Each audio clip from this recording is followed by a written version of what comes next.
Kita tuh pacaran sekarang. Masa iya pacar sama pelanggan sama aja? Ya terus mau lo kayak gimana? Itu jam kerja gue ya sekarang. Oke, oke. Tapi aku tuh pacar kamu. Masa pacar masih kena cas juga? Gila lo ya. Udah mana bayaran gue? Kalau aku nggak mau bayar, gimana? Loh kok gitu? Ya aku udah bilang ke kamu, aku tuh pacar kamu. Aku bakal nikahin kamu. Nggak ada spesialnya banget. Alah, bek omong lo. Mana bayaran gue? Cewek matre. Mau kemana lo? Mau kabur lagi lo? Kemana lo?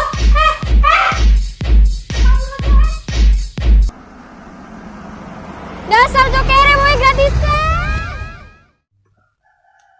Assalamualaikum warahmatullahi wabarakatuh. Perkenalkan, saya Imawan Solkin Dwi Saputra dari IMM Muhammad Data. Di sini saya akan menjadi seorang pembicara, di mana saya akan membedah suatu buku yang berjudul Tuhan Izinkan Aku Menjadi Pelacur. Di awal video ada seorang pelacur di mana ia sedang melakukan hubungan seks dengan pacarnya. Terus apa hubungannya dengan bedah buku ini? Mari kita saksikan video berikut ini.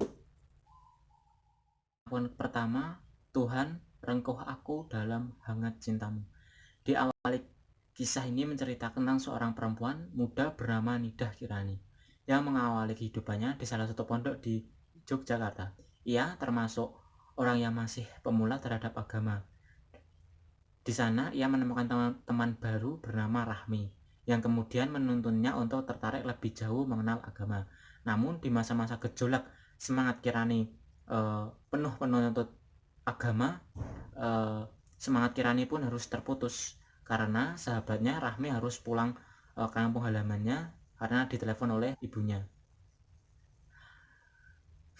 Kemudian Kirani pun memutuskan untuk mencari jalan untuk membuat suatu forum diskusi di kampus tempatnya belajar guna mengasah pengetahuannya.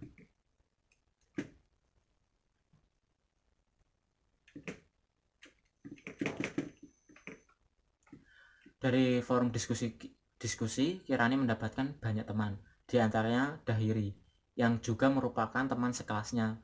Dari pengalaman agama, Kirani masih pemula. Kemudian Dahiri mencoba menjelaskan tentang pemahaman agama yang sebenarnya, tentang Islam yang sebenarnya. Setelah kejadian tersebut, mereka semakin sering melakukan diskusi bersama, semakin jauh perbincangan mereka, semakin jauh mengenai Indonesia dan Islam. Dahiri mengatakan bahwa Kirani bahwa keislaman di Indonesia itu belum sepenuhnya murni, hingga perbincangan tertinggi yang mencengangkan bahwa yang ia atau Dahiri menginginkan berdirinya Daulah Islamiyah Indonesia. Setelah mendengar kata-kata tersebut, Kirani pun merasa bersemangat bahwa Dahiri adalah jalan menuju menuntut agamanya. Kemudian Kirani pun memutuskan untuk masuk organisasi yang diikuti oleh Dahiri, tetapi sebelum itu Kirani harus melakukan sebuah pembaitatan. Di pembaitan tersebut Kirani harus melakukan beberapa tes hingga tes kemudian tes demi tes dilewati. Kemudian tes berikutnya saatnya melakukan pembaitan, di mana ia dibawa oleh Dahiri dengan mata tertutup. Dan kemudian ia membaca teks pembaitan dan kemudian ia dinyatakan masuk jamaah tersebut secara resmi. Setelah aktif menjadi jamaah dan berdakwah, kemudian ia mengajak berdiskusi beberapa orang. Pengakuan kedua, kupilih jalan dakwah untuk menegakkan hukum-hukum Tuhan di Indonesia. Setelah resmi menjadi jamaah, Kirani ditempatkan di pos khusus perempuan. Selama di pos, Kirani menghabiskan waktu dengan membaca berbagai buku. Sebenarnya jika ada kawan yang ingin berdiskusi, ia sangat ingin berdiskusi tentang Islam yang ada di Indonesia. Namun para uhti di pos tersebut sama sekali tidak tertarik dengan diskusi yang Kirani lakukan. Kirani tidak membayangkan bahwa perempuan-perempuan di sini hanya duduk diam, menonton TV dan lain sebagainya. Hingga suatu saat Kirani bertemu dengan Mbak Auliah, di mana ia adalah seorang yang dianggap senior di pos tersebut. Kemudian Kirani memberanikan diri untuk bertanya kepada Mbak Auliah. Tetapi setelah bertanya kesana kemari, yang dijawab oleh Mbak Auliah itu hanya hal-hal sepele dan tidak menjawab pertanyaan yang Kirani lontarkan. Kemudian sejak bergabung di organisasi tersebut, khususnya di pos tersebut, kebiasaan-kebiasaan Kirani dari tahajud, puasa, terus hal lainnya itu tidak dilakukan sama sekali, dan mulailah Kirani meninggalkan hal-hal yang baik dan bahkan dia sering tidak mengaji pada saat selesai sholat maghrib. Selesai kuliah D3-nya, Kirani melanjutkan ke kampus lain yang mengharuskan dia berpindah pos di wilayah Gamping. Dan wilayah ini kegiatannya semakin buruk, yaitu sifat individualistik itu semakin menonjol. Kemudian karena terpengaruh oleh lingkungan yang buruk, Kirani pun melakukan hal-hal yang buruk seperti menonton TV yang kurang bermanfaat. Kemudian Kirani itu merasa bahwa ruang dakwah di pos Gamping tersebut terbatas. Akhirnya ia memutuskan untuk pulang ke kampungnya, yaitu di kampung halamannya, yaitu di Wonosari. Namun baru beberapa jalan menjalankan dakwahnya di kampung halamannya di Wonosari, ia dianggap oleh warga sekitar lebih buruk daripada gerakan PKI, lebih membahayakan daripada PKI. Sebab kejadian itu kemudian Kirani diungsikan ke pos lainnya agar tidak hal-hal yang tidak diinginkan terjadi. Pengakuan ketiga yaitu ketika bibit-bibit kecewa mulai tumbuh. Setelah 4 bulan diungsikan agar aman dari amukan massa, Kirani merasa hatinya semakin gundah. Banyak sekali keganjalan yang ia rasakan. Hal itu yang mendorong Kirani dan ketiga temannya untuk berdiskusi membahas tentang keganjalan yang mereka rasakan tentang jamaah. Dan seminggu setelah diskusi tersebut, mereka memutuskan untuk melakukan perencanaan, yaitu kabur dari tempat pos tersebut. Pengakuan keempat, ketika nalar dan imanku disiapkan. Sehabis melarikan diri dari pos jamaah, Kirani bersembunyi di sebuah kos, sebab ia takut jika keluar ia akan dibunuh oleh anggota dari jamaah. Di sana ia merasakan kekosongan, hampa, gelisah, rasa bersalah, dan luka yang menganga akibat kekecewaannya. Ia merasa bahwa Tuhan tidak adil setelah segala perjuangannya mati-matian untuk jamaah disia-siakan. Ia merasa berdosa. Kenapa Tuhan menghukumnya dengan ganjaran yang sangat berat, hingga ia berpikir tentang Tuhan, bahwa Tuhan itu tidak mampu mengendalikan makhluknya, bahwa Tuhan tak punya kuasa, dan banyak pikiran-pikiran yang buruk lainnya muncul di pikiran Kirani. Dan setelah Kirani meminta pendapat kepada pemuka-pemuka agamanya, jawaban yang mereka hanyalah bersabar tanpa memberikan solusi dan kejelasan.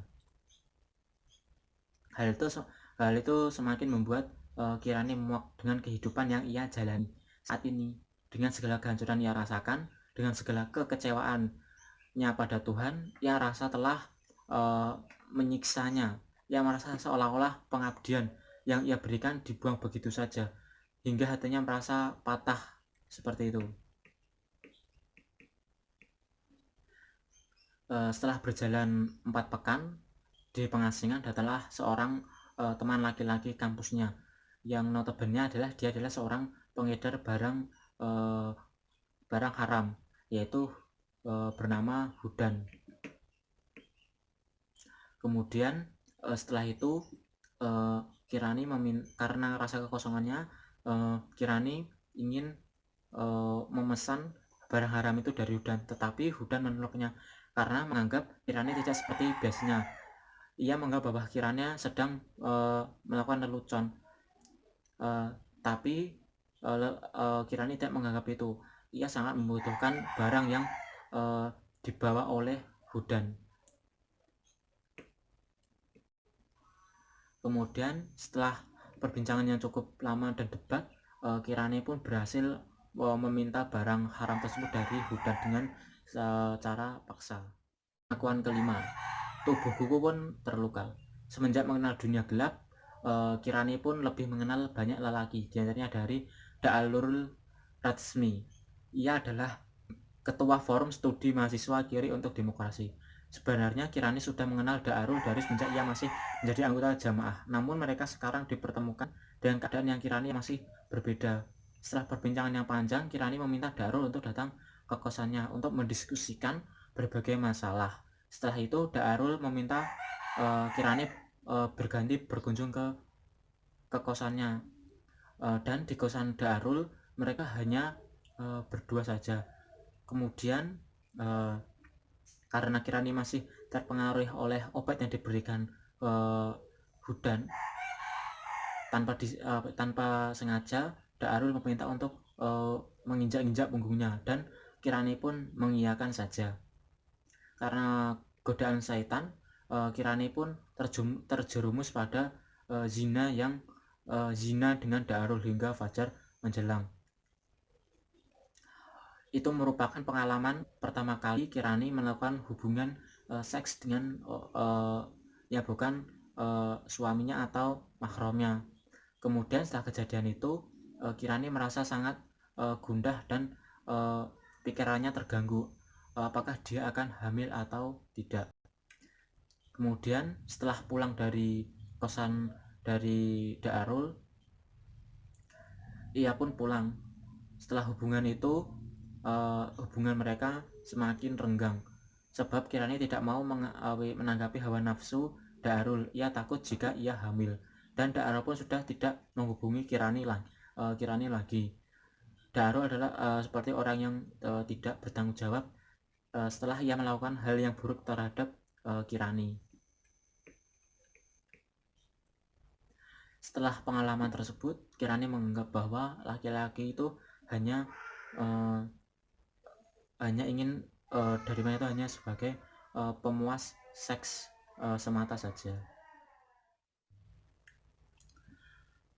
Pengakuan keenam, lelaki, lost man, dan luka. Sekarang seorang Kirani bisa mengerti kelemahan laki-laki di balik kegagahan ketika berada di lingkungannya, tempat kerja, dan dimanapun. Ia merasa bahwa sangat lemah saat di hadapan seorang wanita. Misalnya, teman-teman kampus Kirani yang awalnya dianggap baik, ternyata menawari Kirani dengan perbuatan haram tersebut, yaitu Wandi dan Awaludin. Dan selanjutnya seorang penyair sufi yang menyeru-nyerukan agama dalam setiap event bisa dengan mudah terpancing hasratnya dengan seorang wanita. Dan lagi seorang aktivis Islam, dan yang paling mencengangkan adalah seorang ustadz yang ternyata ia masih belum bisa menahan hawa nafsu terhadap perempuan. Menurut pandangan Kirani, bahwa laki-laki di dunia ini sama saja mencintai perempuan hanya karena keindahan tubuhnya semata, yang bisa dengan mudah mereka. Pengakuan ketujuh, absurditas, tragedi, dan bunuh diri. Semenjak seks bebas menjadi rutinitasnya, pandangan hidup dan ingatan-ingatan tentang Tuhan malah semakin menghantui Kirani. Ia mencoba berbagai cara dengan mengalihkan pikirannya ke hal-hal lain, namun ia selalu gagal. Perasaan dihantui semakin menjadi, dan biasanya hal yang ia lakukan untuk melampiaskannya adalah obat-obatan dan seks. Lalu kekacauan hidupnya semakin menjadi lantaran ia mendapat kabar dari ibunya bahwa ayahnya sedang kritis di rumah sakit di daerah di Jakarta. Sebenarnya pemandangan seperti itu sudah biasa, sebab Bapak Kirani sudah 4 tahun menderita penyakit aneh yang setiap kambuh ia mengalami kejang-kejang hebat yang membuat seluruh keluarga panik. Tentu hal ini membuatnya harus pulang pergi ke rumah sakit yang juga memakan biaya puluhan juta. Beruntung Kirani memiliki kakak yang tinggal di Amerika Serikat, yaitu di Los Angeles, yang membantu menopang biaya pengobatan bapaknya.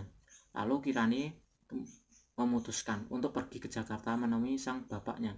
Sesampai di sana, ia segera menuju ke rumah sakit tempat di mana bapaknya dirawat, dan kemudian mengatakan bahwa sakitnya bapaknya itu karena terkena liver dan ginjal yang berakibat tubuhnya bapaknya itu semakin kritis dan menimbulkan kejang-kejang.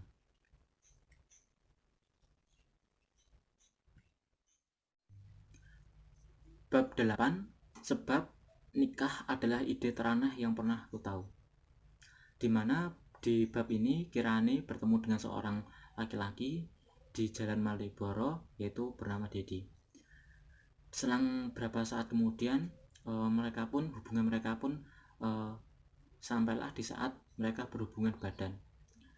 Kemudian Dedi pun merasa ingin bertanggung jawab atas kelakuannya. Kemudian ia ingin menikahi Kirani, tetapi Kirani menolaknya. Sebab Kirani menganggap bahwa pernikahan hanyalah sebatas perbudakan wanita yang mengatasnamakan cinta. Namun Didi mengancam Kirani, jika ia tak mau menikah dengan Didi, maka dia akan membacakan semua rahasia kepada orang tua dan keluarganya, bahwa ia adalah orang yang tidak baik, orang yang suka jajan seperti itu. Namun kemudian Kirani pun mengiyakan ajakan Didi, tetapi di hari H Kirani pun melarikan diri dan ia tidak menjadi nikah dengan Didi. Tetapi Didi pun akhirnya membocorkan rahasia itu tersebut kepada keluarga, dan ini keluarganya pun tahu kelakuan dari Kirani yang sebenarnya. Kemudian pada suatu saat Didi dan Kirani bertemu. Tidak lama kemudian Didi yang yang masih emosi mencekik leher dari Kirani. Kirani pun dengan suka tenaga melepaskan dari cengkeraman tangan di lehernya dari Didi. Setelah perdebatan itu usai, Didi menerima dengan lapang dada jika Kinar tidak ingin menikah. Namun malam itu mereka memilih untuk masih tetap bersetubuh hingga pagi menjelang.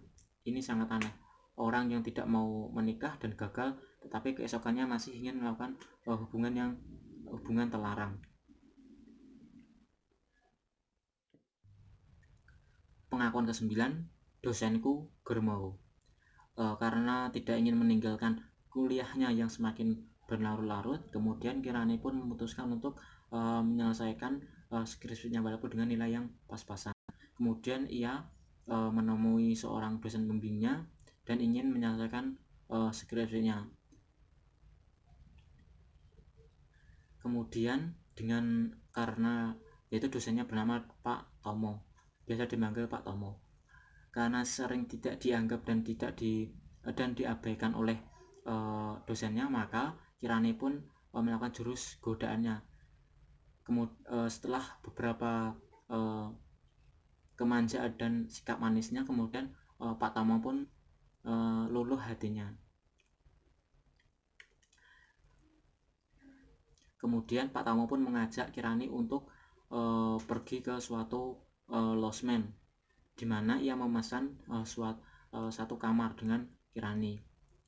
Ini Kirani berhadapan dengan seorang laki-laki yang sudah memiliki keluarga. Kemudian setelah beberapa saat kemudian mereka berciuman dan bercinta. Pak Tomo pun menceritakan tentang keluarganya yang rumit.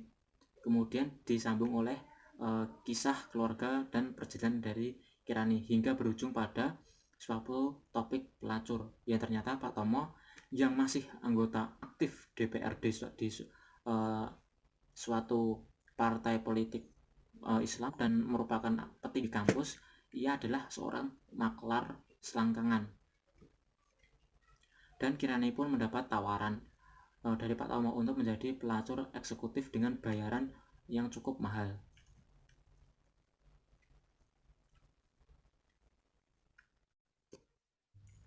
Tuhan, izinkan aku menjadi pelacur. Setelah menjalani hidup hiruk-pikuk kota Yogyakarta, Kirani pun memilih meninggalkan kota tersebut dan mencari sebuah kesunyian dengan menyewa sebuah villa mungil.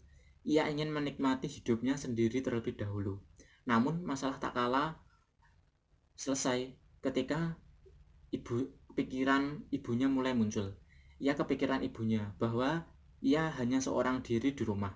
Dengan ketika putra laki-lakinya yang merupakan kakak Kinar berbuat tak selayaknya anak pada orang tua. Dia mengambil seluruh harta ibunya, barang dagangannya. Hal itu menyulut emosi Kirani. Harusnya sebagai anak mereka harus bisa berbakti kepada kedua orang tuanya, bukan malah menyiksa seperti ini. Dan Kirani pun memutuskan untuk mengirim surat kepada kakaknya yang berada di Amerika Serikat, di mana ia meminta kakaknya untuk membawa ibunya pergi ke luar negeri dengan alasan keselamatan ibunya. Ia meminta kakaknya untuk membawa ibunya dengan uang kuliah yang dijanjikan oleh kakaknya. Di villa itu pun Kirani melepaskan segala keluh kesah masalah yang membelenggu otaknya. Ia kosong segala hal yang menyelimuti hidupnya dengan sendiri tanpa ditemani dengan laki-laki seperti biasanya. Malam itu ia semakin percaya bahwa ia tidak lagi percaya dengan kemampuan Tuhan. Ia bersikukuh untuk memasuki dunia hitam dengan sedalam-dalamnya, mungkin untuk selama-lamanya. Pengakuan 11. Di pengakuan terakhir ini mungkin tidak banyak, tetapi yang akan banyak mungkin ada di kesimpulannya. Untuk pengakuan 11 yaitu datangnya sang putri api. Dan benar gini, sekarang seorang Nidah Kirani yang dulunya sebagai seorang ahli dakwah dengan resmi menjadi bagian dari dunia hitam, di mana ia menjadi seorang yang kotor sebagai pelacur. Kekecewaannya dengan Tuhan telah membawanya sejauh ini, memasuki dunia nan gulita, memilih jalan tanpa penerangan agama.